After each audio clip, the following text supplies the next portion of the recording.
దయామయుడను మా గొప్ప దేవ, కృపయు కనికరము సమాధానకర్తమైన యేసుక్రీస్తు ప్రభువా, మీ బంగారు పాదాలకు వందనాలు స్తోత్రాలు చెల్లించుకుంటున్నాను. తండ్రి నాయన, వారమంతటిలో మా పనిపాట్లలో తోడుగా ఉండి ప్రతి కష్టము ప్రతి నష్టం నుంచి ప్రతి విధమైన శోధన ఆయన బాధ నుంచి మమ్మల్ని తప్పించి ప్రతి కీడు నుంచి మమ్మల్ని తప్పించి సజీవ లెక్కలోంచి ఈ సన్నిధానం తోడుకొచ్చిన విధానాన్ని బట్టి ఈ పాదాలకు వందనాలు చెల్లించుకుంటున్నాము. వెనుకలేని వారము నాయన, అయోగ్యులమైన మమ్మలను ప్రేమించి నాయన మాకిచ్చిన ఈ ప్రభు దినాన్ని బట్టి నీ పాదాలకు వందనాలు చెల్లించుకుంటున్నాం. ప్రభువా, మీ దాసుని ద్వారా తండ్రి నాయన, మీరు నాయన ఆరాధన వర్తమానంలో మా గమనానికి తెచ్చిన మాటలన్నింటిని బట్టి మిమ్మల్ని స్తుతిస్తుంటున్నాం. తండ్రి నాయన, శారా నాయన సర్వశరీరులకు తల్లి, ఆమె ద్వారా తండ్రి నాయన ప్రభువా, సంతోషం లేని స్థితిలో ఉన్న శారమ్మకు ఇసాకు ద్వారా నాయన మీరు సంతోషం ఇచ్చినారు, నాయన ఆనందం ఇచ్చినారు.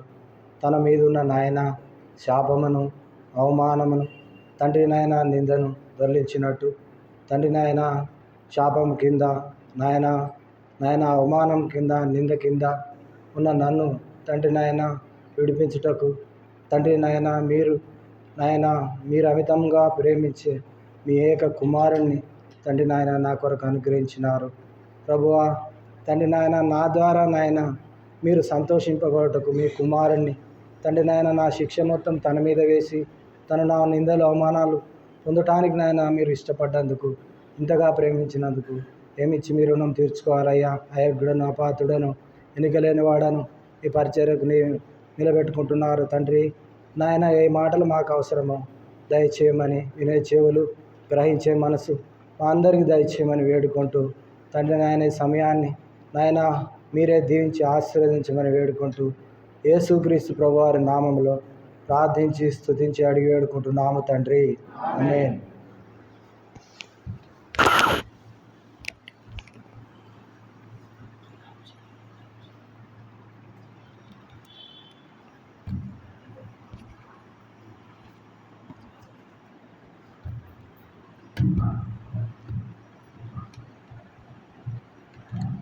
సంవత్సరానికి ఒకసారి సర్కస్ తీగ మీద ఎక్కితే ఎట్లుంటుందో అట్లున్నది. సరే, బైబిల్ పాట పాడు.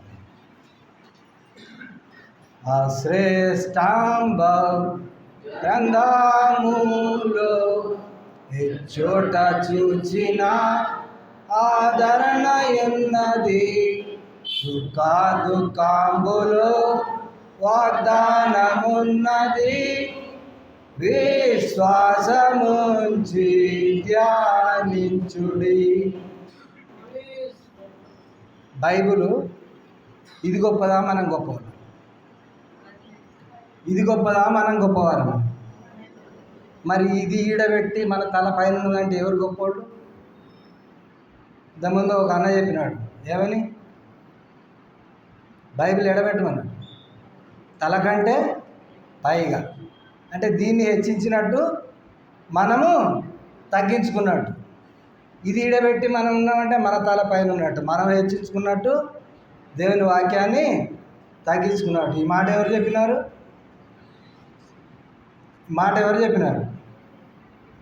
మన దగ్గరికి వచ్చిన సేవకులు చెప్పినారు. నాకు తెలిసి జమిగుంట మనవరాన్ని కావచ్చు. అదేనా? బైబిల్ ఎప్పుడు కానీ పైకి పెట్టాలి. ఇది విలువైనది. ఇది పైన ఉండాలా, మనం కింద ఉండాలి. మళ్ళీ ఒకసారి పాడుకుందాం. తనకంటే పైకి ఎత్తండి, ఏం కాదు. 2 నిమిషాలు పైకి పెడితే ఏమి ఇది కాదు. శ్రేష్టాంబ గ్రంథములో చోట చూసిన ఆదరణ ఉన్నది, సుఖ దుఃఖంబులో వాగ్దానమున్నది, విశ్వాసముంచి ధ్యానించుడి. శ్రేష్టాంబ గ్రంథములో చోట చూచిన ఆదరణయున్నది. సుఖ దుఃఖంబులో వాగ్దానమున్నది. విశ్వాసముంచి ధ్యానించుడి. పరిశుద్ధ గ్రంథంలో నుంచి హెబ్రీ పత్రిక, అపోస్తలుడైన పౌలు హెబ్రీలో ఉన్న విశ్వాసులు రాసిన పత్రిక 3వ అధ్యాయము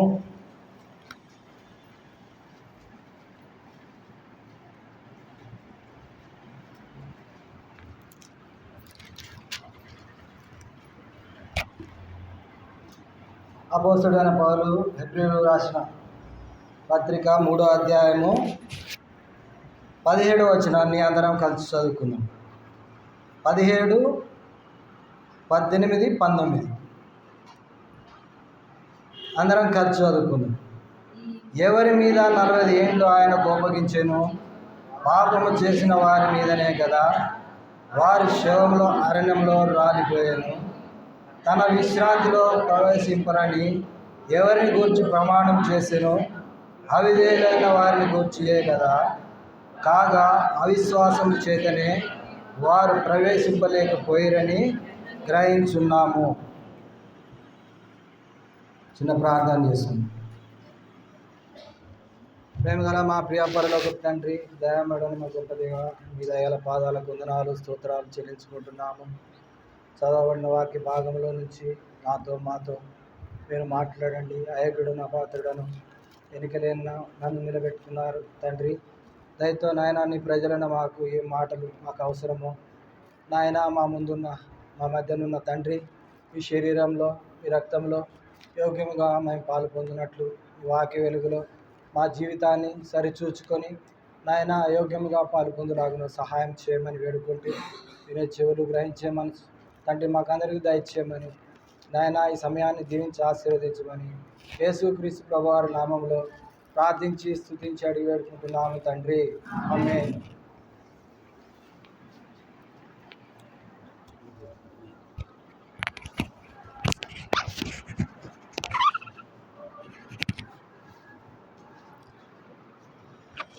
హెబ్రీ పత్రిక 3:17 ఎవరి మీద 40 ఏండ్లు ఆయన కోపగించెను. కొంచెం ఎవరి మీద 40 ఏండ్లు ఆయన కోపగించెను. ఎన్ని ఏండ్లంట? 40 సంవత్సరాలు. భక్తుడు అంటాడు ఆయన కోపం ఎంతంట? నిమిషం. ఆయన కోపం ఎంత? నిమిషం మాత్రమే. ఆయన దయ ఆయుష్కాలం. అంటే మనము జీవించే వరకు, ఇక్కడ ముగించి తిరిగి ఆడిపోయే వరకు కూడా. అయితే ఇక్కడ 40 ఏండ్లు 40 ఒక్క నిమిషం ఆయన కోపాన్నే మానవుడు తట్టుకోలేడంట. దేవుడు ఒకవేళ మానవుని మీద కోపపడితే ఒక నిమిషము ఆయన మన మీద కోపపడ్డాడు అనుకో, ఆ నిమిషంలో మనము ఇప్పుడు చెప్పినాడు కదా ఏమని, పెద్ద లైన్ కంటే పవర్ఫుల్ దేవుడు. ఎవరంట? పవర్ఫుల్. అదేందో పెద్ద కేవీ ఉంటుంది చూడండి, ట్రాన్స్ఫార్మర్, అది కూడా పనిచేయదు. ఇప్పుడు పిడుగులు తట్టుకుంటారా? దాన్నైనా తట్టుకుంటారేమో కానీ దేవుణ్ణి మాత్రం తట్టుకోలేరు. ఆయన కోపాన్ని అసలే తట్టుకోలేరు. కానీ ఇక్కడ వీళ్ళు 40 ఏండ్లు అంట. 40 ఏండ్లు ఆయన వారి మీద కోపపడ్డాడంట. 40 ఏండ్లు వీరు అసలు ఎట్లా తట్టుకొని ఉంటారు? ఆ కష్టము, ఆ బాధ ఏ విధంగా వారు పడి ఉంటారో ఒక్కసారి ఆలోచన చేసుకోండి. 40 ఏండ్లు.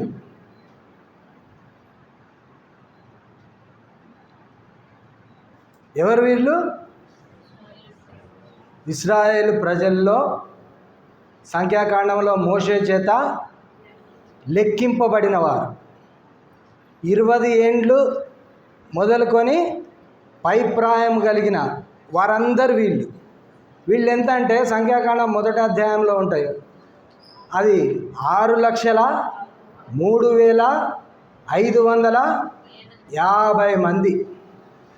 6,05,348 మంది మీద దేవుడు కోపగించిన వాడుగా ఉంటున్నాడు. 2 మాత్రం అందులో నుంచి తప్పించబడ్డారు. ఎక్కడ 6 లక్షలు, ఎక్కడ 2? దేవుని సంతోషంలో, దేవుడు మెచ్చే విధానంలో, దేవుడు ఆనందించే విధానంలో 2 ఉన్నారు. ఆయన కోపం కింద ఉన్నవాళ్ళు 6,03,548 మంది. పర్సెంటేజ్ చూడండి. దేవుడు మెచ్చే స్థితిలో ఉన్న పర్సెంటేజ్ చూడండి ఎంత ఉన్నదో. మనం ఏ పర్సెంటేజ్లో ఉన్నాం? దేవుడు మెచ్చే స్థితిలో మనం ఉన్నామా, లేకపోతే ఆయన కోపగించే స్థితిలో మనం ఉన్నామా? ఇశ్రాయేల్ ప్రజలు ఐగుప్తులో నుంచి విడిపించబడ్డారు. ఐగుప్తులో చేసిన అద్భుతాలు, సూచక క్రియలు, మహత్కార్యాలు ఎన్ని జరిగించినాడు? అన్నీ చూసినారు, కళ్ళతోటి చూసినారు. ఈ మైక్ ఎట్లా కనబడుతుందో అట్లా దేవుడు చేసిన ప్రతి క్రియ కూడా కళ్ళతో చూసినారు. దేవుడు మాట్లాడిన ప్రతి మాట కూడా చెవులారా విన్నారు. కానీ దేవుని మీద ఏం లేదు, వారికి నమ్మకం లేదు, విశ్వాసం లేదు. దేవునికి ఏమి చూపించినారంటే దేవుణ్ణి నమ్మలేదు. దేవుణ్ణి మనిషి ఎప్పుడు నమ్మలేడు అంటే దేవునిలో నీతిగా జీవించినప్పుడు దేవుడు అంతే అంటాడు. నీతిమంతుడు ఎట్లుంటాడంట? సింహంలాగా ధైర్యంగా ఉంటాడు. ఎందుకు? నేను నీతిగా ఉన్నా, నీతిమంతుడైన దేవుడు నాకు తోడుగా ఉన్నాడు. నీతిమంతుడైన దేవుడు మనకు తోడుగా ఉంటే ఏది కూడా ఎంత మాత్రం మనకేం చేయదు, హాని చేయదు. చేస్తా దేవుడు మనకు తోడుగా ఉన్నాడంటే ఏదైనా ఈ లోకంలో మనకు హాని చేసేది ఉన్నదా? లేదు కదా. ఎప్పుడైతే మనం నీతిగా జీవించమో, నీతి మనలో కొదువై ఉంటుందో అప్పుడు మనకేముంటుందంటే ఒక భయం ఉంటుంది. భయం ఉన్నదంటే ఆటోమేటిక్గా నీలో అవిశ్వాసం వచ్చేస్తుంది. మనం కరెక్ట్గా లేనప్పుడు, మనం కరెక్ట్గా ఉన్నామంటే, నేను ప్రార్థన చేస్తున్నా అంటే నా దేవుడు వింటాడు, నాకు జవాబు వస్తుంది. నేను కరెక్ట్గా లేనన్న అప్పుడు నా ప్రార్థనకి ఏం రాదు, జవాబు రాదు. అది భయం. ఈ ప్రజలు 45 ఏళ్ల కాలం దేవుడు చేసినవి అన్నీ చూసినారు. వారు చూసిన కార్యము వారికంటే మనం ధనులని చెప్పుకోవచ్చు. సముద్రాన్ని పాయలు చేయబడటం అంటే మాటలా? సముద్రము పాయలు చేయబడటం అంటే ఇది చదువుతాము, చెప్తే వింటాము, కానీ దాన్ని గ్రహించము. ఒక సముద్రం పాయలు కావటము, 6 నెలల నుంచి నడిచి రావటము, ఇది చూసినప్పుడు వాళ్ళకు దేవుని మీద ఎటువంటి విశ్వాసం ఉండాలా, ఎటువంటి నమ్మకం ఉండాలా? కానీ వీరికి ఏమి లేదు, విశ్వాసం లేదు, నమ్మకం లేదు. చిన్నదేదన్నా కొద్ది బాధ కలిగితే చాలు అపనమ్మకం, అవిశ్వాసం, అవిధేయత. ఎన్నిసార్లు మన జీవితాల్లో మనం ఈ కలిగి ఉన్నవారుగా ఉంటాం. చిన్నదేదైనా కష్టం వస్తే, చిన్న ఏదైనా బాధ కలిగితే, ఏదన్నా శ్రమ కలిగితే చాలు అవిశ్వాసం. ఎందుకు వస్తుంది అవిశ్వాసం? ఎందుకు వస్తుంది? మనం సంపూర్ణంగా ఆయన మీద ఆధారపడినప్పుడు, సంపూర్ణంగా మనం ఆయన మీద, ఆయన వాక్యం, ఆయన వాగ్దానం నెరవేర్చడనే విశ్వాసం లేనప్పుడు మనకేముంటుంది? భయం ఉంటుంది. నేను పెట్టే మొర ఆయన వినడు. మనం ప్రార్థన దేవుడు వింటాడా లేదా అనేది మనకు తెలుసా తెలియదా? మనం చేసే ప్రార్థన దేవుడు వింటాడని మనకు తెలుసా తెలియదా? చెప్పరేందక్క? మనం కరెక్ట్గా ఉన్నామంటే వింటాడు. మనం కరెక్ట్గా లేనప్పుడు దేవుడు ఏం చేశాడు? అందుకే అంటాడు, విననేరకుండునట్లు నా చెవులు మన్నం గాల. ఎందుకు? మీ అడ్డంగా ఉన్నాయి, ప్రార్థన పోవటం లేదు. అలాగనే ఉన్నది వీళ్ళ పరిస్థితి కూడా. ఎర్ర సముద్రం దాటించినాడు. 20 వాళ్ళు కానాను చేరే వరకు కూడా వారికి ఏమిచ్చినాడు? ప్రతి దినము ఆకాశం నుంచి మన్నా కురుస్తుంది. ఆకాశం నుంచి మన్నా కురుస్తుంది. ప్రతి వారు ఎవరికి కావాల్సింది ఎవరికి ఇంత కొలత పెట్టినాడు. ఇది ఒక ఓమేరు అంటే ఒక 2 సేర్లు ఇంత. ప్రతి మనిషి ప్రతి దినం ఒక ఓమేరు కూర్చుకోవాలా. ఎక్కువ కూర్చుకున్నోనికి ఎక్కువ కాలేదు, తక్కువ కూర్చున్న వాళ్ళకు తక్కువ కాలేదు. ఒకవేళ ఎవరైనా నాలంటి ఎక్కువ దోచుకున్నా కానీ అది ఏమయ్యేది? పాచిపోయేది. ఇదంతా చూస్తా కూడా ఇంత గొప్ప దేవుడు ఇన్ని అద్భుతాలు చేస్తున్నాడు. బండ నుంచి నీళ్ళు వేయటం ఏంది? బండలో నుంచి నీళ్ళు వస్తున్నాయి. నువ్వు ప్రయాణమైపోతుంటే ఆ బండని వెనుకొస్తుంది, మేఘం వస్తుంది. పగలు ఏమిస్తాడు? మేఘస్తంభం, రాత్రి అగ్నిస్తంభం. ఈ 2 వాళ్ళని వెంబడిస్తున్నాయి. ఇవన్నీ చూస్తున్నారు, ఈ అద్భుతాలన్నీ చూస్తున్నారు. కానీ వారిలో ఏం లేదు, విశ్వాసం లేదు, నమ్మకం లేదు దేవుడు అంటే. మనకు కూడా మందిరానికి వస్తాం, వాక్యం వింటాం, పోతూనే ఉంటాం. కానీ మనలో ఏముండదు? విశ్వాసం ఉండదు, నమ్మకం ఉండదు.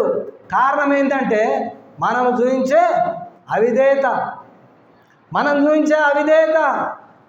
దేవుడు చెప్పే ఆజ్ఞను మనం ఏం చేస్తాం? పాటిస్తామా? పాటించం కాబట్టే దేవునికి ఏమొస్తుంది? మనం దేవా నాకు ఇది కావాలా అంటే దేవుడు చేసేయాలి. కానీ దేవుడు చెప్పింది మాత్రం మనం చేయము. ఆయన ఎన్ని మేలు చేస్తా పోతాడు, ఎన్ని ఉపకారాలు చేస్తా పోతాడు. ఇవన్నీ మనం మర్చిపోయే వారంగా ఉంటాం. కనీసం కొంతనైనా ఏం చేయాలంట? కృతజ్ఞత చెల్లించే వారంగా ఉండాలంట. ఒకవేళ కృతజ్ఞత మనం చెల్లించకపోతే ఎంత వచ్చినా కానీ మనకేమైపోతుందంట? చిల్లి సంచే. ఇటు పడుతూనే ఉంటుంది కానీ సంచిలో ఆగదు. ఇది ఎటుపోతుందో తెలియదు. ఇక్కడ 40 ఏండ్ల కాలము ఆయన వారి మీద కోపగించారు. కారణం ఏంటి అంటే పాపము చేసిన వారి మీదే కదా. పాపం అంటే ఏంటిది? ఏం పాపం చేసినారు? దేవుణ్ణి నమ్మలే, ఆజ్ఞాతిక్రమమే పాపం. పాపం అంటే ఏంది? ఆజ్ఞ అతిక్రమమే. దేవుడు ఏదైతే చెప్తాడో అది మనం చేయకపోవటమే పాపం. ఏం చెప్పినాడు? నీ పూర్ణ హృదయముతో, నీ పూర్ణ మనసుతో, నీ పూర్ణ ఆత్మతో నీ దేవుడైన యెహోవాను నువ్వేం చేయాలా? సేవించాలా. ఉన్నదా నీ పూర్ణ మనసు? ఉన్నదా? చేయవు. పొద్దున లేస్తావు, దేవుని ఆరాధిస్తున్నావా? ఉదయము స్తుతితో ఆరాధింపబడి స్తుతితో జీవితం ముగించబడాలా. ఇంకా భక్తుడు ఉన్నాడు, ఆయన పండుకున్న మంచంలో కూడా ఆయనను స్తుతిస్తాడంట, ఆయనను ధ్యానిస్తాడంట. ధ్యానించినప్పుడు క్రొవ్వు మెదడు దొరికినట్టు సంతోషం అంట. ఇలాంటి సంతోషం, ఇలాంటి ఆనందము ఉన్నప్పుడు జీవితాలు మెరుగుపడతాయి, ఆశీర్వదింపబడతావు. నీకు మేలు కావాలన్నా, నువ్వు దీవించబడాలన్నా, నువ్వు ఆశీర్వదించబడాలన్నా అని ఒకవేళ నువ్వు అనుకుంటే నువ్వు ఆయన ఆజ్ఞలను ఏం చేయాలా? అనుసరించాలా. ఆయన ఆజ్ఞలను అనుసరించాలా. ఒక మాట అంటాడు ద్వితీయోపదేశ ఖండంలో, నేను మిమ్మల్ని ఏమి అడుగుతున్నా, నేను మిమ్మల్ని ఏమీ అడగట్లా, ఏమడుగుతున్నా మీరు మేలు పొందినట్టు. చూడండి అన్నమాట, ద్వితీయోపదేశ ఖండము 6వ అధ్యాయమా ఎంత ఉంటుంది అది? 10వ అధ్యాయం తీయండి. 10:13. నీ మేలు కొరకు నేడు నేను నీకు ఆజ్ఞాపించు యెహోవా ఆజ్ఞలను కట్టడలను అనుసరించి నడుచుకొందునను మాట కాక నీ దేవుడైన యెహోవా నిన్ను మరి ఏమడుగుతున్నాడు? నిన్నేమన్నా అడుగుతున్నాడా? నీకున్నదంతా నాకు ఇయ్యని అడుగుతున్నాడా? ఏమడుగుతున్నాడు? నా ఆజ్ఞలను, నా కట్టడలను నువ్వేం చేయాలా? అనుసరించాలా. నా ఆజ్ఞలను అనుసరించు, నా కట్టడలను అనుసరించు, నా విధులను అనుసరించు. దేని కొరకు? నీవు మేలు పొందుతావు. ఎప్పుడైతే ఆయన ఆజ్ఞలను, ఆయన కట్టడలను మనం అనుసరించే వారంగా ఉంటామో అప్పుడే మన జీవితాల్లో మనం ఏమవుతాం? మేలు పొందుతాం. ఒకవేళ మనం మేలు పొందలేకపోతుంటున్నామా? కారణం ఎక్కడో మనల్ని మనం పరీక్షించుకోవాలా. ఎక్కడ ఉన్నది లోపం? డాక్టర్ దగ్గరికి పోతావు. డాక్టర్ దగ్గరికి పోయినప్పుడు పరీక్ష చేస్తాడు. బలలో పాలు పొందే ముందు పరీక్ష చేసుకోవాలి. డాక్టర్ దగ్గర వచ్చినప్పుడు పరీక్షిస్తాం చెయ్యి. ఏమంటాడు? చేయి పట్టుకొని నీ ఆరోగ్యం పరిస్థితి ఎట్లున్నదనేది చెప్తాడు. వాక్యం దగ్గరకు వచ్చినప్పుడు మన జీవితం ఎట్లున్నదనేది మనం పరీక్షించుకోవాలి. ఎక్కడ లోపం ఉన్నది, ఎక్కడ తప్పిపోతున్నా ఇవేం చేసుకోవాలా? వాక్య వెలుగులో సరి చేసుకోవాలా. ఏదైతే తెల్ల పేపర్గా దేవునికి కనపడుతుందో అక్కడ మేలు జరుగుతుంది. అక్కడ ఏవైనా ఆ మరకలు ఉంటే ఆ మరకలు మనం ఏం చేసుకోవాలా? తుడిపేసుకోవాలి. ఎట్లా? ఆయన రక్తంలో ప్రభువా నన్ను క్షమించు, అవిధేయుడనయ్యాను, ఎన్నో మార్లు అవిశ్వాసినయ్యాను, నువ్వు ఆజ్ఞలను ధిక్కరించాను, నన్ను క్షమించని సరి చేసుకొని యోగ్యంగా ఆ బలలో పాలు పొందాను. అప్పుడు సరిచేయబడి తిరిగి ఏం చేయాలా? మళ్ళీ పాపం చేయాలా? వీరు చేస్తూ వచ్చిన ఆర్డర్ అదే. దేవుని అద్భుతాలు చూస్తున్నారు, ఆశ్చర్యాలు చూస్తున్నారు. కష్టం వచ్చినప్పుడు మోషే మొరపెట్టినప్పుడు దేవుడు వాళ్ళని విడిపించే స్థితి అంతా చూస్తున్నారు. తిరిగి మళ్ళా అదే అవిధేయత. ఏంది వీళ్ళు అవిధేయత? వీళ్ళు 40 సంవత్సరాలు వాళ్ళు కానాను సంచరించి చూసిన సమయం ఎన్ని రోజులు? 40 దినాలు. 40 దినాలు సంచరించి వచ్చి వీళ్ళు చూసింది ఏంది? ఆడపోయి చూసినారు. అది పాలు తేనెలు ప్రవహించే దేశం. సంఖ్యాకాండంలో ఉంటుంది 13. పాలు తేనెలు ప్రవహించే దేశం. అక్కడ ఒక ద్రాక్ష గెల కోస్తే దాన్ని 2 మోసుకొని వచ్చిర్రంట. అవన్నీ బాగానే ఉన్నాయి. అక్కడ ఎవరున్నారు? నెఫీలీయులు ఉన్నారు, అనాకీయులు ఉన్నారు. వీరు దేవుడి కంటే గొప్పవారా? వీరు దేవుని కంటే గొప్పవారా? వీళ్ళు ఎవరిని చూసినారక్క? ఎవరిని చూసినారు? మనుషుల్ని చూసినారు. దేవుణ్ణి తక్కువ చేసినారు. అక్కడ వాళ్ళని ఎక్కువ చేసినారు. ఏ మనుషుడైనా దేవుణ్ణి ఎదిరించగలుగుతారా? ఏ మనిషి అయినా దేవునితో పెట్టుకొని గెలవగలుగుతాడా? వీళ్ళు అక్కడున్న అమోరీయులను చూసి భయపడ్డారు. దేవుడు చేసిన అద్భుతాలను మర్చిపోయిన వారుగా ఉంటున్నారు. సముద్రం కంటే గొప్పవారా? వీళ్ళ పని ఏంది? ఐగుప్తు నుంచి బయలుదేరి వచ్చినంతసేపు వీళ్ళ పని ఏంది? బండలు కొట్టిర్రా? ఎవరి మీద కన్నా పోయి యుద్ధం చేసి పొడిచి విజయం సాధించినారా? ఊరకుండి చూడటమే.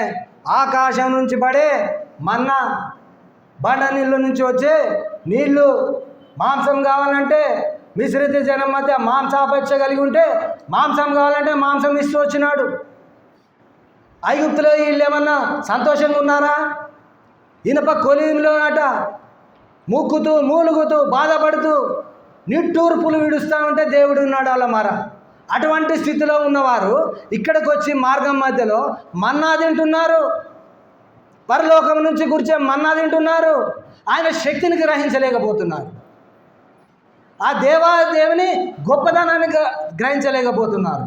దేవుడు మాకు తోడుగా ఉన్నాడే, మమ్మల్ని నడిపించేది దేవుడే, మాతోని మేఘం ఉన్నదే, మమ్మల్ని ఆయన తీసుకుపోతాడే కానానికి అనే గ్రహింపు లేదు.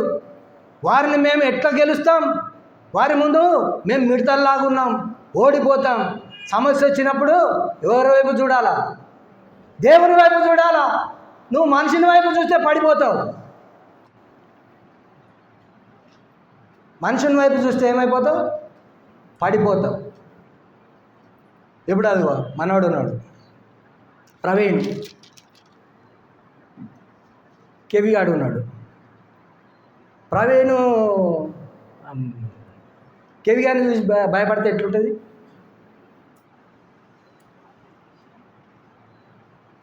ఎట్లుంటుంది? దేవునికి ఎట్లుంటుంది? గొప్ప దేవుడు. ఐగుప్తులో ఎన్ని అద్భుతాలు కండ్లారా చూసినారు, కానీ మళ్ళీ ఏమైంది? ఎంత కోపం రావాలా? 45 ఏండ్ల కోపం వాళ్ళు పాపం ఎట్లా తట్టుకున్నారో ఏం. ఆయన చిన్న చురుకు పెడితేనే మనకు సంవత్సరాలు గడుతూ ఉంటాయి, కోలుకోలేము. కనుకనే దేవుని విషయంలో ఎప్పుడు కానీ జాగ్రత్తగా ఉండాలి. అవిధేయతకు ఎక్కడ తావీయొద్దు, అవిశ్వాసానికి ఎక్కడ తావీయకూడదు. ఇక్కడ మనం చదువుకున్న ఈ 17 హెబ్రీ 17లో హెబ్రీ 3:17 ఏమున్నదమ్మా?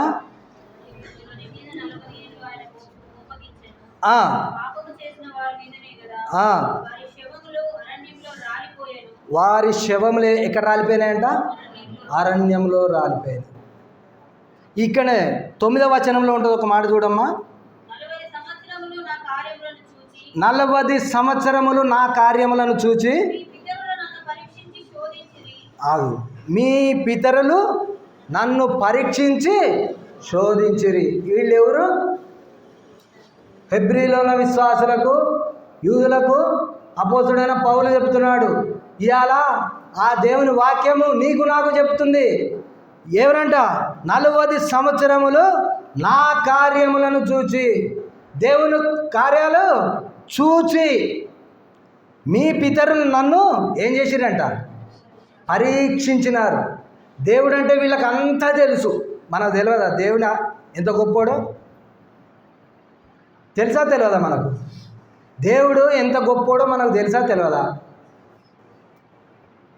తెలియదా అక్క? తెలుసు. వాళ్ళకు కూడా తెలుసు. తెలిసి కూడా ఏం చేసినారంట? పరీక్షించి శోధించినారంట. పరీక్షించి శోధించడం అంటే ఏంది? తెలుసుకొని శోధించడం. దేవుని గొప్పతనాన్ని తెలుసుకొని మరి శోధించడం. మనకు కూడా దేవుని గొప్పతనం తెలుసు, కానీ మనం కొన్నిసార్లు దేవుణ్ణి ఏం చేస్తాం? శోధించేవారంగా ఉంటాం. ఎప్పుడు కూడా దేవుణ్ణి శోధించకూడదు. వీళ్ళు శోధించి ఏం చేసినారు? అరణ్యంలో రాలిపోయినారు. చూడండి, తన విశ్రాంతిలో 18వ వచనం, తన విశ్రాంతిలో ప్రవేశింపరని ఎవరిని గూర్చి ప్రమాణము చేసెను? అవిధేయులైన వారిని గూర్చియే కదా. అవిధేయులైన వారికి ఏమి లేదు? కానాను లేదు. అవిధేయులైన వారికి ఏమి లేదు? పరలోక రాజ్యం ఉండదు. అవిధేయులైన వారికి ఏముండదు? పరలోక రాజ్యము ఖచ్చితంగా ఉండదు. నేనైతే ఇది నమ్ముతా, మీరు నమ్మినా నమ్మకపోయినా నాకు సంబంధం లేదు. నేనైతే ఇది నమ్ముతా. అవిధేయత. అసలు బైబిల్ వాక్యాన్ని చదివేటప్పుడు, సేవకులు వాక్యాన్ని బోధించేటప్పుడు మనకు కొన్ని ప్రశ్నలు రావాలా, జవాబులు కూడా రావాలా. బైబిల్ చదివేటప్పుడు వస్తుందా? వస్తాయారా? మోషే సాత్వికుడు, ఇల్లంతట్లో నమ్మకస్తుడు. మోషే కానానుకు పోయిండా? మోషే గురించి సాక్ష్యం చెప్పింది ఎవరు? దేవుడేనా? కానానుకు మోషే పోయిండా? మనం మోషే కంటే గొప్పోళ్ళమా? మోషే చేసింది ఏంది? వీళ్ళు అనే మాటలకు కాని మాట పలికినందుకు కానాను దూరం చేసుకున్నాడు. కానానుకు దూరమైనాడు. కానాను దూరం చేసింది ఎవరు? దేవుడే. ఈ మాటలు చదివినప్పుడు మరి మనం ఆ పరమకానానికి పోమా? ఈ సందేహం మనలో కలగాల.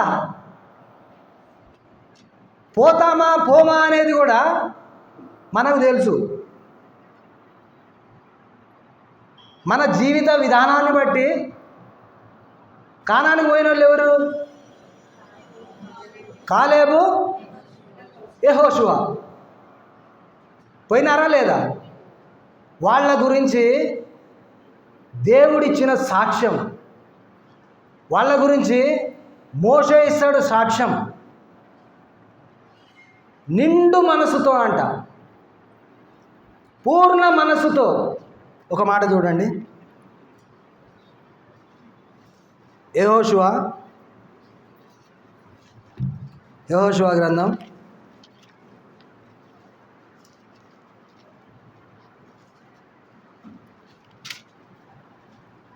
14వ అధ్యాయము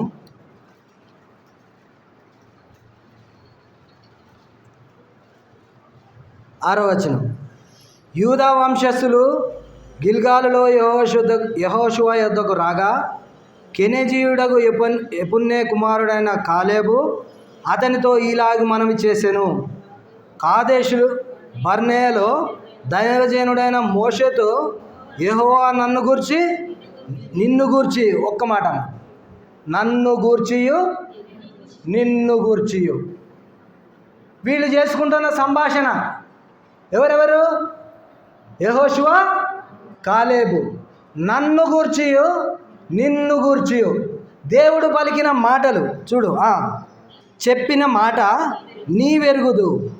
దేశమును వేగు చూచుటకు యెహోవా సేవకుడైన మోషే కాదేషు బర్నేలో నుండి నన్ను పంపినప్పుడు నేను 40 ఏండ్ల వాడను, ఎవరికి భయపడక నేను చూచినట్టే అతనికి వర్తమానము తెచ్చి తిని, నాతో కూడా బయలుదేరి వచ్చిన నా సహోదరులు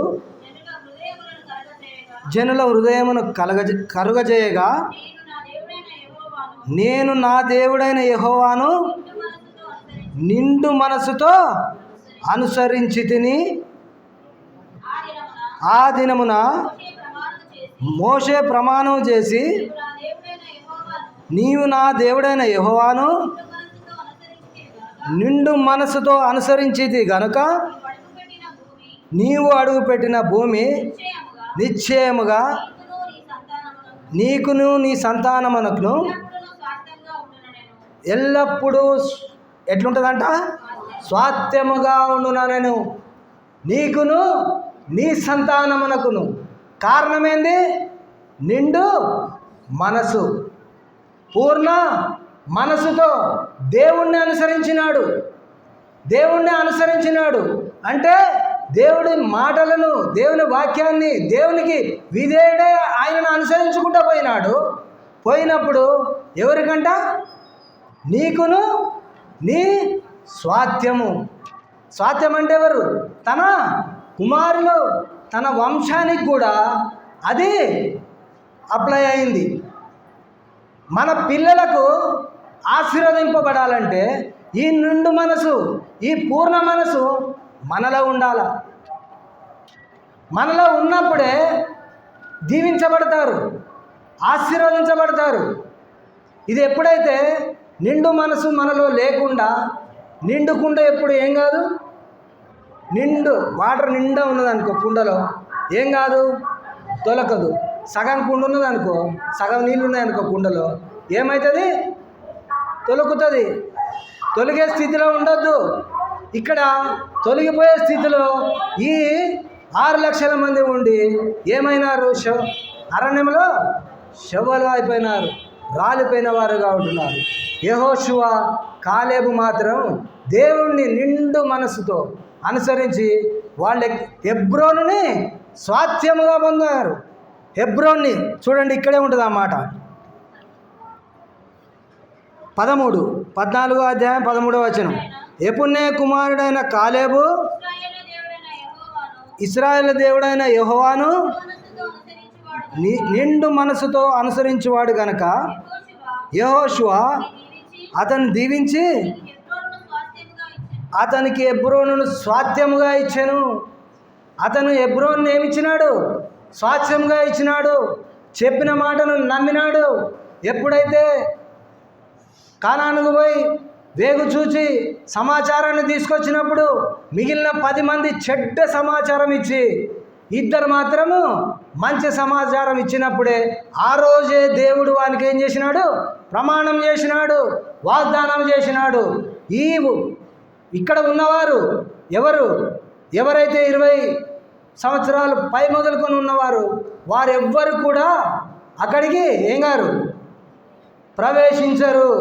వీళ్ళిద్దరు మాత్రమే ఏదైతే నేను ప్రమాణం చేసినానో ఆ కానాను దేశాన్ని, ఆ వాగ్దాత దేశాన్ని వీళ్ళు స్వాధీనపరుచుకుంటారని ఆనాడే ప్రమాణం చేసినారు.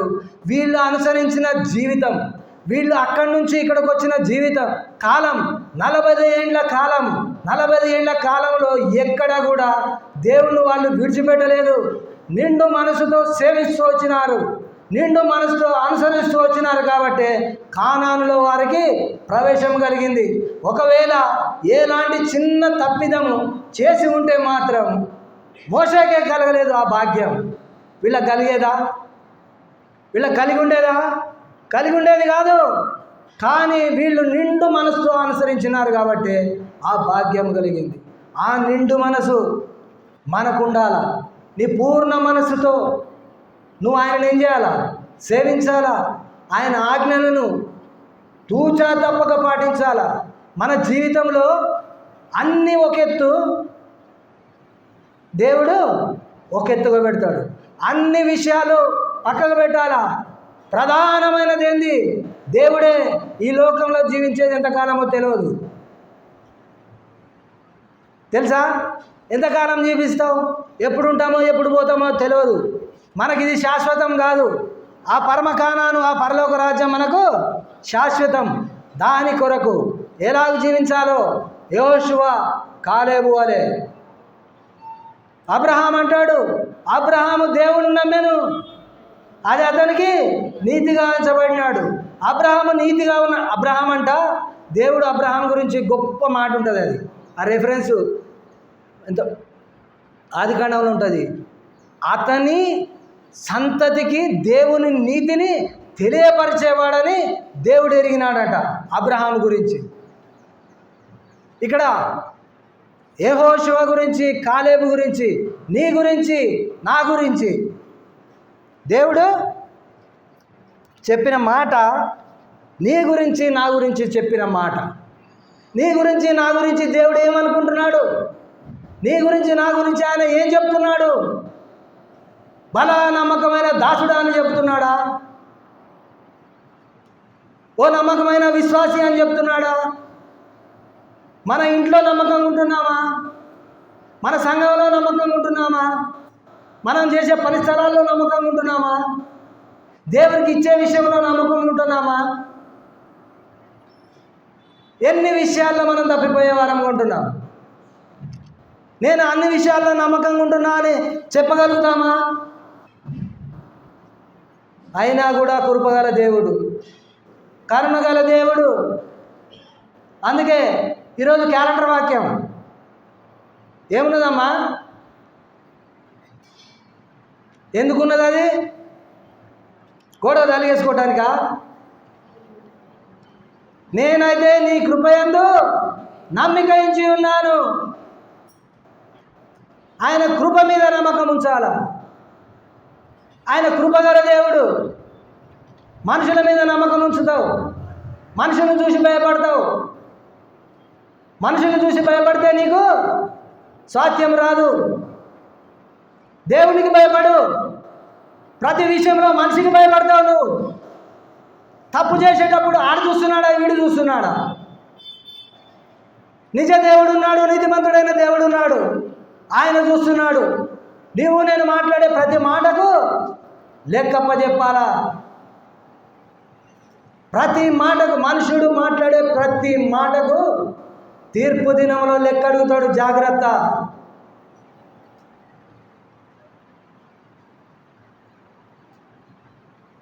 దేవుని ముందు నమ్మకమైన దేవుడు, బలమైన దేవుడు, శక్తి కలిగిన దేవుడు తోడై ఉన్నాడు వీళ్ళకు. వాళ్ళు అక్కడున్నారు, మేము మిడతలాగున్నాం. దావీదు ఎంతటి వాడు, గొల్యాతు ఎంతటి వాడు. గొల్యాతు 6 మూరల జాల మనిషి. ఎవరితో పోయినాడు? ఎవరి పేరిట పోయినాడు? జీవము గల దేవుని పేరిట నీ మీదకి వస్తున్నాను, సైన్యములకు అధిపతి అయిన యెహోవాను తిరస్కరించుటకు ఈ సున్నతి లేని ఫిలిష్తీయుడు ఏ పాటివాడు? మనకొచ్చే శ్రమ, కష్టం, ఇబ్బంది ఏ పాటిదమ్మా? మన దేవుడు మనకు తోడై ఉంటే ప్రతి విషయంలో మనం విజయం పొందుకుంటాం. మనకు దేవుడు తోడుగా ఉండాలన్నా, మనకు ఆయన మేలు చేయాలన్నా ముఖ్యంగా ఆయనను నమ్మకంగా అనుసరించాలా. నమ్మకంగా అనుసరించాలా, నిండు మనసుతో అనుసరించాలా, యథార్థ హృదయంతో అనుసరించాలా. అపోస్తలుడైన పౌలు అన్నట్టు, నేను క్రీస్తును పోలి నడుచుకున్న ప్రకారం మీరు నన్ను పోలి నడుచుకొనుడి. క్రీస్తు పోలిక ఉందా? క్రీస్తు పోలిక. క్రీస్తు పోలిక అంటే ఏంటంటే, క్రీస్తును నమ్మిన వారు క్రీస్తును ధరించుకోవాలా. క్రీస్తును ధరించుకున్నప్పుడు క్రీస్తు స్వారూప్యం వస్తుంది. క్రీస్తు ఇప్పుడు చెప్పినాడు కదా, దూషింపబడ్డాడు, తిరిగి ఏం చేయలేదు. దూషించిండా? జగడమాడిండా? ప్రేమే ప్రతి విషయం. క్రీస్తు స్వారూప్యం అంటే ప్రేమ నీలో రావాలా. మనలో ఉంటుందా అది? మన ప్రేమ ఎట్లుంటుంది? ఇంతే, జస్ట్ సెకండ్ అన్నా బాగా ఇదా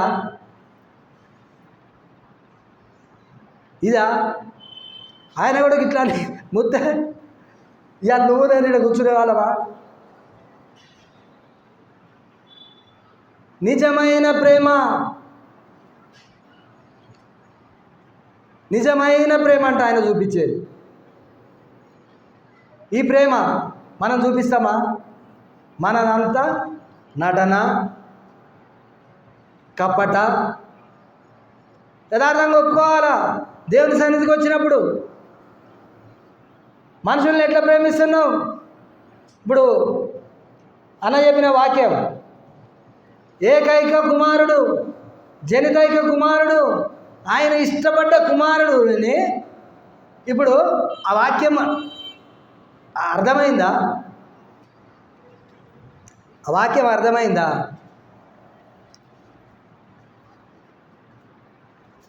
ఇప్పుడు నా కొడుకు ఉన్నాడు, నా కొడుకు. ఇప్పుడు నా కుమారుణ్ణి నేను ప్రేమిస్తానా, వేరే వాడిని ప్రేమిస్తానా? నా కుమారుణ్ణి నేను ప్రేమిస్తానా, వేరే వాడిని ప్రేమిస్తానా? నా సొంత కుమారుణ్ణి నేను ప్రేమిస్తా. అయితే నీ కొరకు, నా కొరకు తన సొంత కుమారుణ్ణి త్యాగం చేయడానికి ఇష్టపడ్డాడు. అది అక్కడ మర్మం. దేవుడు కనపరిచిన మర్మము, ఆయన సొంత కుమారుణ్ణి నీ కోసం, నా కోసం కష్టపెట్టడానికి ఆయన ఇష్టపడ్డాడు. ఆ ప్రేమకు నీ ద్వారా, నా ద్వారా ఆ సంతోషాన్ని ఆయన పొందుకోవాలనుకున్నాడు. అది ఆయన చేసిన త్యాగం. ఈ త్యాగం మనలో ఉంటుందా? మన కొడుకునే మనం ప్రేమిస్తాం. అవతలను దేవుని ప్రేమ అది. ఇది మనుషుల ప్రేమ. నా కుమారునే నేను ప్రేమిస్తా. కానీ మనల్ని ప్రేమించడానికి ఆయన కుమారుని విడిచిపెట్టినాడు. ఎందుకు విడిచిపెట్టినాడు? మన ద్వారా ఆయన సంతోషించబడి మనల్ని ప్రేమించడానికి. ఇది అందులో ఉన్న మర్మం. ఎప్పుడు మనము, మన కుటుంబము, మన పిల్లలు అందరూ తమ సొంత కార్యాలనే చూసుకుంటున్నారు, కానీ యేసుక్రీస్తు కార్యాలను ఎవరు చూడట్లే. నేను నా అనేది ఉండదని కాదు, ఉంటుంది. ఎంతవరకు? కుటుంబం వరకు ఓకే. అన్ని విషయాలు కూడా, దేవుని విషయాల్లో కూడా ప్రతి విషయంలో ముందు ఇది కావాలా. ఎలాగున్నాం మనం? సంఘ విషయంలో మనం ఎలాగున్నాం? దేవుని పని విషయంలో ఎలాగున్నాం? దేవుని ఇంట్లో పరిచర్య విషయంలో మనం ఎలాగున్నాం? మనల్ని మనం పరీక్షించుకోవాలి. దేవునికి ఇచ్చే విషయంలో మనము ఇంతిస్తే దేవుడు ఇంత ఇస్తాడంట. ఇంత నాకొద్దు, ఇంత నేను ఇయ్యను. మన విషయంలో మనం ఎట్లుంటామంటే ఇంత ఇవ్వటానికి రొంత కష్టం ఉండదు, ఇంత ఇవ్వటానికి ఎంతో ఇబ్బంది. కానీ ఇంత కావాలి, ఇంత ఇయ్య, నాకు ఇంత. మనము ఆయనకి ఇచ్చి అంట ఆయనని శోధించవచ్చంట. ఆయనకి ఇచ్చి ఏమని? ఇప్పుడు మనం ఎవరికన్నా 100 రూపాయలు ఇచ్చినామనుకో, ఏమైంది? నాకు ఇచ్చి నన్ను శోధించు, ఆకాశ వాకిళ్ళు ఇప్పుడు కదాడంట ఆయన. ఆకాశ వాకిళ్ళు విప్పుతాడు, పట్టరాని దీవెనలు కురిపిస్తాడు. ఇస్తానవా? ఇస్తానా మనం? ఒకవేళ ఇస్తే మాత్రం ధన్యుడివి, ధన్యురాలివి. తప్పకుండా మనుషులకు చేసిన మేలు మర్చిపోతారేమో, కానీ దేవునికి చేసింది మాత్రం ఆయన ఎప్పుడు మర్చిపోడు. మర్చిపోతాడా? ఆయన మర్చిపోవడానికి అన్యాయస్తుడు కాదు. మనం అన్యాయస్తులం, చేసిన మేలు మర్చిపోతాం, కానీ దేవుడు మర్చిపోయేవాడు కాదు. ఎన్నిసార్లు ఆయన చేసిన మేలు మర్చిపోయినామో. ఒక్కసారి జ్ఞాపకం చేసుకో. రక్షించబడనప్పుడు ఎట్లున్నదో స్థితి, రక్షింపబడ్డ తర్వాత దేవుడు నిన్ను అంచెలంచెలుగా ఎట్ల పైకి తీసుకొచ్చినాడో కూర్చొని ఒంటరిగా ధ్యానించు, తెలుస్తుంది ఆయన చేసిన మేలు ఏందనేది. రక్షింపబడక మునుపు ఎక్కడున్నావు? పేతురు పత్రికలో ఉంటుంది, 1 పేతురులో, గడిచిన కాలం చాలు. అజ్ఞాన కాలంలో ఉన్నప్పుడు లోకాన్ని అనుసరించి ఏం చేసినావు? అబద్ధాలు ఆడినావు, బూతులు తిట్టినావు, కొట్లాటలు పెట్టుకున్నావు, తాగుబోతులతో తిరిగినావు, వేసే సామర్థ్యం చేసినావు, ఇవన్నీ చేసినావు. గడిచిన కాలం చాలు. అజ్ఞాన కాలంలో నుంచి ఇప్పుడు ఎక్కడికి వచ్చినావు? క్రీస్తు అనే జ్ఞానంలోనికి వచ్చినావు. ఇక చాలు, ఇడిచిపెట్టు. ఇప్పుడు ఏమంటారు? లోకం ఏమంటుంది? నిన్ను నన్ను ఏమంటుంది? అబ్బా, ఇక వచ్చిండ్రా, ఇన్ని రోజులు మాత్రం తాగలేదట, తినలేదట, ఇప్పుడు రమ్మంటే వస్తలేడు అంటారా లేదా? అంటారా లేదా? నిన్ను దూషిస్తారంట. దూషిస్తున్నారా లేదా? దూషిస్తలేరంటే నువ్వు నేను అట్లా లేవు. అవునా కదా? దూషిస్తున్నారు అంటే కరెక్ట్గా ఉన్నావు. నిన్ను నన్ను దూషిస్తలేరు అంటే మనం ఏం లేదు, కరెక్టు లేం, యాజ్ ఈజ్ సేమ్, పాత లెక్కలోనే ఉన్నట్టు. అవునా కాదా? అవునమ్మా, నా మాటలు కాదు. చేయండి. పేతురు రాసిన మొదటి పత్రిక, సమయం అయిపోయింది.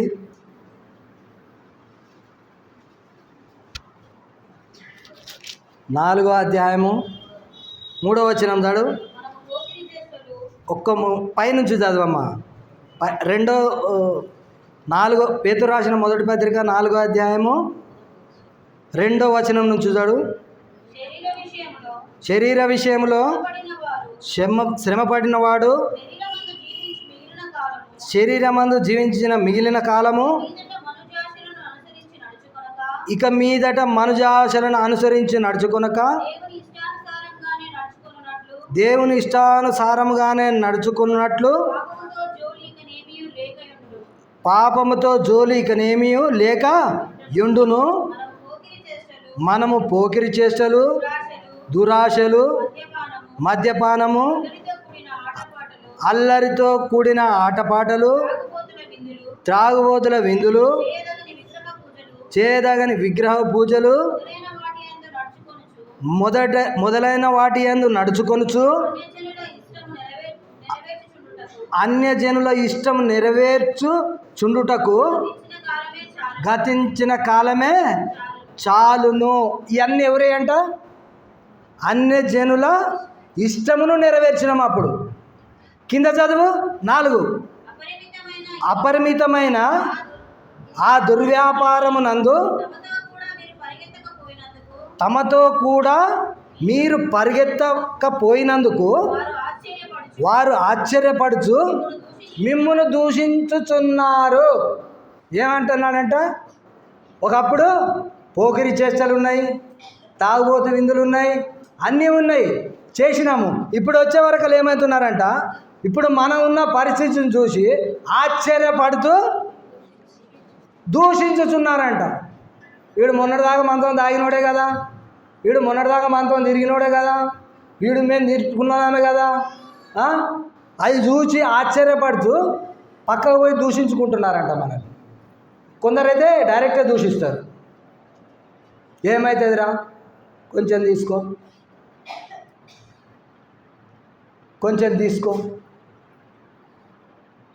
అంటే మరి పోతున్నావా? మరి లేదు, నేను అప్పుడు నల్ల పేపర్ ఇప్పుడు తెల్ల పేపర్ అయినా అని చెప్తున్నా. అప్పుడేంది? పోయినప్పుడు నల్ల పేపరు, ఇప్పుడు అయ్యా తెల్ల పేపర్ అయ్యా నేను. అందులో మచ్చుంటే మా అయ్యి ఉన్నాడు ఒక ఆయన ఒప్పుకోడు అని నువ్వు చెప్తే నువ్వు దూషణ పాలవుతావు. లేదు, ఎవ్వరికి తెలియకుండా అన్నావు అనుకో, నువ్వు మనం ఎట్లున్నట్టు స్టేజ్ వాళ్ళ ఇష్టానుసారంగానే మనం జీవిస్తున్నాం. గుర్తుపెట్టుకో, 40 ఏళ్ల కాలము ఎవరి మీద ఆయన కోపగించాను? ఎవరి మీద? వీళ్ళు రక్షించబడిన వారే, సముద్రంలో మోషే చేత బాప్తిసం పొందిన వారే, దేవుణ్ణి ఎరిగిన వారే, ఆయన క్రియలను చూసిన వారే, అద్భుతాలు చూసిన వాళ్ళే నమ్మలేదు. ఏమైపోయినారు? నశించిపోయినారు. యూదా పత్రికలో కూడా రాస్తాడు. 1 కొరింథీ 10లో ఉంటుంది, చదవండి. 1 కొరింథీ 10లో కూడా ఉంటుంది. అవి మనకు ఎట్లున్నాయంట? అవి మనకు చదివినప్పుడు దృష్టాంతంగా ఉన్నదంట. అవి చూసి మనం ఏం చేయాలా? వాళ్ళు చచ్చినారే, ఇది చేస్తే మనం కూడా ఏమవుతావు? నువ్వు ఈ లోకంలో ఆత్మీయంగా చచ్చిపోతావు, శారీరకంగా చచ్చిపోవచ్చు, ఆత్మీయంగా చచ్చిపోతావు, పడిపోతావు. ఏం కోల్పోతావు? వాళ్ళు శారీరకంగా చచ్చినారు, కానానుని కోల్పోయినారు. మనం ఆత్మీయంగా చనిపోయి పరలోకాన్ని కోల్పోతాము. ఈ లోకంలో అనుభవించే మేళ్ళు కోల్పోతాము. మన ద్వారా మన కుమారులు స్వాస్థ్యంగా పొందే ఆ ఆశీర్వాదాలు కోల్పోతాం. ఇది గుర్తుంచుకోవాలి. మన పరిస్థానాల్లో ఆయన దేవుని నమ్ముకున్నాడు, ప్రత్యేకంగా జీవిస్తున్నాడు. ఈ సాక్ష్యం ఉండాలి. ఉందా? మన ఇంటి దగ్గర ఉండాలా? వాళ్ళు అటు ఓరు, వారు అది మాట్లాడరు. ఉందా?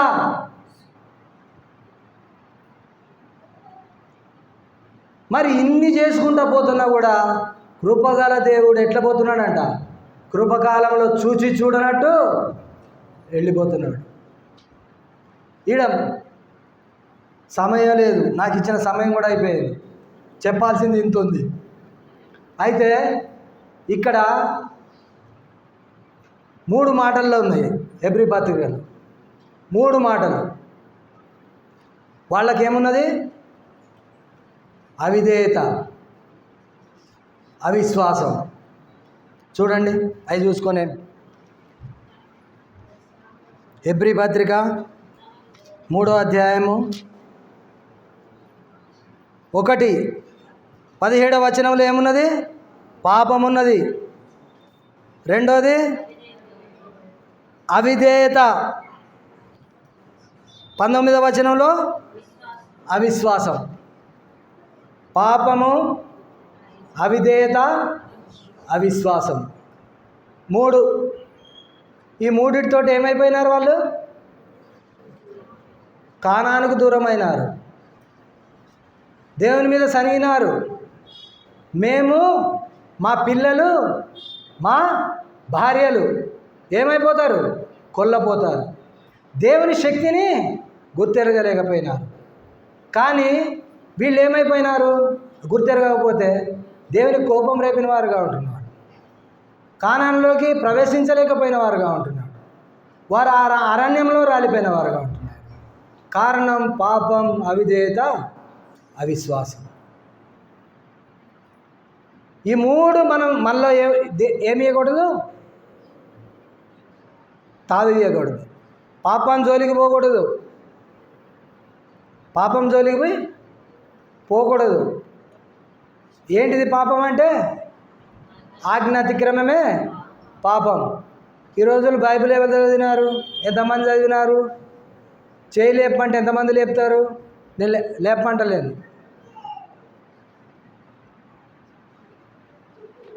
ఏంటిది అది? ఆజ్ఞే. తప్పినాం, సరి చేసుకో. ఇప్పుడు నుంచన్నా ప్రతిరోజు బైబిల్ చదువు. బైబిల్ చదివితే ఆయన నీతో మాట్లాడతాడు. దేవుడు మాట్లాడేది ఎట్లా? నాతో మాట్లాడతలేడు. ఎట్లా మాట్లాడతాడు? వాక్యంతో నీతో మాట్లాడేది. వాక్యం వచ్చినప్పుడు నువ్వు ఏం చేయాలా? సరి చేయబడటానికి ఇష్టపడాలా. వాక్యానికి మనం అవిధేయులుగా ఉండొద్దు, అవిధేయత చూపించొద్దు. పెద్దల మాటకి ఏం చేయాలా? లోబడాలా. ఇక్కడి నుంచి ఏదన్నా సేవకుల ద్వారా చెప్పబడుతుందంటే దాన్ని మనం తూచా తప్పకుండా పాటించాలా. చెప్పే వారిని చూడొద్దు, వాక్యాన్ని చూడాలా. కొందరు అనుకుంటారు, ఈ అన్న నా గురించే చెప్పిండట. నా గురించే చెప్పలే, నువ్వు అట్లా ఉన్నావు, ఇది గ్రహించు. నువ్వు అట్లా ఉన్నావు, అది నీకు తెలవట్లా, అది గ్రహించు. నా గురించే చెప్పిండంటే డాక్టర్ దగ్గరికి పోయినాక చేయి పట్టుకొని, బాబు నీకు జ్వరం ఉందా అంటే, నాకు ఎక్కడున్నది, పక్క ఆయనకున్నది అంటావా? డాక్టర్ దగ్గరకు వచ్చినావు, చేయి పట్టుకున్నాడు, నీకు జ్వరం ఉన్నదా అంటే, సరే సార్ ఏం కావాలి? ఓ ట్యాబ్లెట్.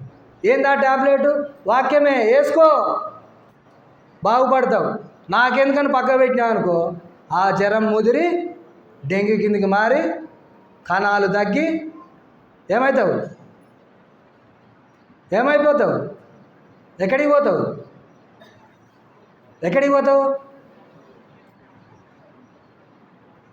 కణాలు తగ్గిపోతే ఎక్కడికి పోతారక్క? వినండి, ఏం కాదు. ఇలా అన్నోళ్ళు ఏమన్నా అనుకోని మీరేమన్నా అనుకుంటారా? ముగించమంటే ముగించేద్దాం. డెంగ్యూ జ్వరము అని తెలిస్తే ఏం భయపడకండి. దానికి ఏ మందు కనిపెట్టాల? ఒకటే మందు, ధైర్యం, గట్టి తిండి, 3 పూటల డోలో ట్యాబ్లెట్ వేసుకోండి. బాగా నీరసం అనిపిస్తే పొద్దున ఒకటి RLNS ఏది సెలైన్, అక్కడ కూడా చేసేది అదే. B కాంప్లెక్స్ ఇస్తారు, B కాంప్లెక్స్ ఏది బలానికి. ఇంతకు మించి మందులు లేవు. ఎట్లా తెలిసిందంటే అప్పుడు పిల్లలకు వచ్చినప్పుడు వాళ్ళు చేసే ట్రీట్మెంట్ ఏంటంటే 3 పూటల జ్వరం వచ్చిందా డోలో ఎత్తారు, సెలైన్లు పొద్దున ఒకటి సాయంత్రం ఒకటి పెడతానే ఉన్నారు. తిండి పెట్టండి, జ్యూసులు పెట్టండి. లాస్ట్కి వస్తే ఏంది అది బొప్పాయి రసం ఉంది కదా, పొద్దున ఒక స్పూను సాయంత్రం ఒక స్పూను. పండ్ల జ్యూసులు మాత్రం గట్టిగా తాగండి, పండ్ల జ్యూసులు గట్టిగా తాగండి, దరికి రాదు. దీనికి అన్నిటికీ మించింది ఏంది, అన్నిటికీ మించింది ధైర్యం. ధైర్యం ఉండాలి. అదేదో సామెత ఉన్నది, ధైర్యం అంట ఏంటిది పెద్దదాన్ని చేయిస్తుందట. పిరికితనం ఏంటిది, తుమ్మినా కానీ తుమ్మొచ్చింది కదా అని ధైర్యాన్ని మించింది ఏమి లేదు. భయపడవద్దు. మనం ఎక్కడున్నాం వాక్యంలో? అవిశ్వాసం. అవిశ్వాసం అనేది మనలోనికి తావు తీసుకురావద్దు. దేవుడు ఏది చేయడానికి కూడా సమర్థుడు. ఎప్పుడు ఎప్పుడు విశ్వాసంతో ఉన్నప్పుడు. విశ్వాస వీరులు హెబ్రీ 11 చదవండి. విశ్వాస వీరులు అంట వాళ్ళు. 100 సంవత్సరాల్లో కుమారుడు అంటాడు అనుకున్నాడా? విశ్వాసం అయిందా, జరిగిందా, జరగలేదా? అవిశ్వాసం ఉండాలి. అవిశ్వాసానికి ఎక్కడ తావియదు. మీలో ఎవరి యందు అవిశ్వాసము అవిధేయత ఉన్నదో చూసుకోండి. ఎక్కడ చూసుకోవాలా? వాక్యము ద్వారా చెప్పబడిన వాక్యానికి లోబడి ఉన్నావా, అవిధేయతగా ఉన్నావా? ఒకవేళ అవిధేయతగా ఉంటే సరి చేసుకోవడానికి ఇష్టపడాలి, సరి చేసుకోవడానికి ఇష్టపడాలి. భక్తుడు అంటాడు కదా, నీతి మంతుడు నన్ను కొట్టుట నాకేంది, తైలాభిషేకం. దేవుని సేవకులు మనకేదైనా హెచ్చరించి గద్దించి చెప్పినప్పుడు దాన్ని మనం నా గురించి చెప్తాడని ఇట్లా పెట్టుకోవద్దు. అది నా మేలుకే చెప్పిండు, దాన్ని నువ్వు తీసుకుంటే ఆశీర్వదింపబడతావు, అభివృద్ధిలోనికి వస్తావు, దీవించబడతావు. నా గురించే చెప్పిండని ఇట్లా బిర్రుగా పెట్టుకున్నావు అనుకో, అది ఏమవుతుంది? అసూయ కింద మారుతుంది. అసూయ పోయి అహం, అహం పోయి ఎక్కడికి పోతుంది? అది ఎక్కడికో వెళ్ళిపోతుంది. పడిపోతాం, పడిపోతాం. అటు పోవద్దు. వీరు ఏం చేసినారు? పాపం, అవిధేయత, అవిశ్వాసం మూడింటికి తావిచ్చినారు. మూడింటికి తావిచ్చి అరణ్యంలో రాలిపోయినారు. ఈ మూడు గిట ఒకవేళ మనలో ఉంటే మనకేమి లేదు, మనకేముండదు. ఆయన విశ్రాంతిలోని ప్రవేశించాం, ఆ పరలోక రాజ్యాన్ని ప్రవేశించాం. ఇది నిశ్చయం. నాకు నిర్గమకాండం సంఖ్యాకాండం అన్న చెప్తూ వాక్యం చెప్పినప్పుడు, అది చదివినప్పుడు, మోషే గురించి ఆలోచించినప్పుడు, దైవజనుడు అంత గొప్ప ప్రవక్త ఆయన ఐగుప్తులో నుంచి ఇశ్రాయేలు ప్రజలు తోడుకుంటూ వచ్చినాడే, దేవుడు చెప్పిన ప్రతి మాటకు విధేయత చూపించినాడే, దేవుడే ఆయన గురించి సాక్ష్యం చెప్పినాడే, ఒక్క మాటకే కానాన్ని దూరం చేసినాడంటే అసలు నేను పరలోకం పోతానా, ఆ గుమ్మం కాడికన్నా పోతానా అనే డౌట్ రావాలా. వచ్చినాము అంటే, అది వస్తుంది అంటే మనలో ఏమున్నట్టు? కొద్దో గొప్ప దేవుని భయం ఉన్నట్టు, ఆయన కొంచెం అయినా విధేయత చూపిస్తున్నామన్నట్టు లెక్క. చెప్పబడిన వాక్యాన్ని మనం తీసుకుంటున్నామంటే ఆయనకు లోబడుతున్నామనే లెక్క. సమస్య వచ్చినప్పుడు సమస్య నుంచి పారిపోకుండా నిలబడి ప్రార్థన చేస్తున్నామంటే విశ్వాసం ఉన్నదని లెక్క. ఈ మూడు లేక వాళ్ళు తప్పిపోయినారు. అందుకే 40 సంవత్సరాలు కోపగించినాడు. ఒకవేళ ఆయన కోపం నీ మీద నా మీద ఈ మూడు మనం కలిగి ఉంటే వస్తే తట్టుకోలేము. నిమిషం మాత్రం ఒక్క దేవదూత 1,85,000 మందిని ఏమో సంహరించింది. ఒక్క నిమిషం, క్షణంలోనే. అంత శక్తిమంతుడైన దేవుడు. ఏం తట్టుకుంటాం ఆయన శక్తి ముందు? మనం ఏం కోరకలేడు. నువ్వు మనము మేలు పొందాలా, ఆశీర్వాదాలు పొందాలంటే ఆయన మాట, ఆయన ఆజ్ఞ, ఆయన కట్టడలు మనం ఏం చేయాలా? ఆచరించాలా, అనుసరించాలా. యెహోషువ, కాలేబు వారు అనుసరించింది ఏంది? నిండు మనసుతో, పూర్ణ ఆత్మతో వారు దేవుణ్ణి అనుసరించినారు, కానాన్ని స్వాధీనం చేసుకున్నారు. కనుక మనం కూడా అట్టి విధానంలో జీవించాలి.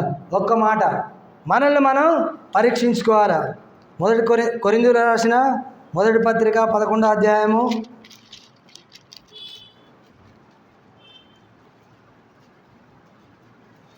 28. కాబట్టి ప్రతి మనుషుడు తన్ను తాను పరీక్షించుకొనవలెను, అలాగు చేసి ఆ రొట్టెను తిని ఆ పాత్రలోనిది త్రాగవలెను. ప్రతి మనుషుడు తన్ను తాను పరీక్ష చేసుకోవాలి. నేను నిన్ను పరీక్ష చేయాల్సిన అవసరం లేదు, నువ్వు నన్ను పరీక్ష చేయాల్సిన అవసరం లేదు. తన్ను తాను, నేను దేవునిలో ఎట్లున్నా, ఎలా ఉంది నా జీవితం క్రీస్తులో అనేది మనల్ని మనం పరీక్ష చేసుకొని, ఎక్కడైనా చెప్పబడిన వాక్యంలో ద్వారా లోపాలు ఒకవేళ కనిపిస్తే వాటిని సరిచేయడానికి ఇష్టపడి క్షమించమని వేడుకొని యోగ్యమైన రీతిలో ఆ బలలో మనం ఉందన్నా ఆ బలలో పాలు పొందాలి. ఒకవేళ పరీక్షించుకోకుండా, సరిచేయబడకుండా, ఒప్పుకోకుండా పాల్గొంటే ఏమవుతుంది? శిక్షావిధి. ఆ శిక్షావిధి వస్తే మనం తట్టుకోలేము. ఆ గ్రహింపు వస్తలేదు, ఏదో ఇస్తున్నారు కదా అని ఏందో పలహారంగా తీసుకోవటం కాదు. అది దేవుని శరీరము, అది ఆయన రక్తము. ఇది గ్రహింపు ఉండాలా. ఈ గ్రహింపు ఉంటే మనం ఏం చేయము, అయోగ్యంగా పాల్పొందము. భయం ఉంటుంది. భయం ఉండాలా లేదా భక్తి ఉండాలా? ఈ రెండిట్లో ఏది ఉన్నా కూడా మనం ఏం చేయబడతాము? సరి చేయబడడానికి ఇష్టపడతాం. మనసును కఠినపరచుకొనకు. రాయి అయిపోయిందనుకో, ఇక దానికి చలనం ఉండదు. దాని మీద వేడిది పోయి, చల్లది పోయి, నిప్పు పోయి, దానికి ఏమాత్రం ఇది ఉండదు. మెత్తని హృదయం చేసుకో, ఇష్టపడు. దేవుడు ఒక్కటే అడుగుతున్నాడు, నీవు మేలు పొందాలంటే, నీవు ఆశీర్వదించబడాలంటే, నీవు దీవించబడాలంటే ఏం చేయాలా? అనుసరించు, ఒప్పుకో. క్షమించే దేవుడు ఆయన. క్షమించడానికి సిద్ధ మనసు గల దేవుడు. క్షమించడని ఎవరు చెప్పగలరు అంటాడు. యోగ్యమైన విధానంలో ఒక్కసారి మనం ఒప్పుకొని ఏమన్నా తప్పులుంటే క్షమించమని పశ్చాత్తాపడి ఆ బల్లో పాలు పొందు. దేవుడి వాక్య భాగాన్ని దీవించి ఆశీర్వదించుగాక.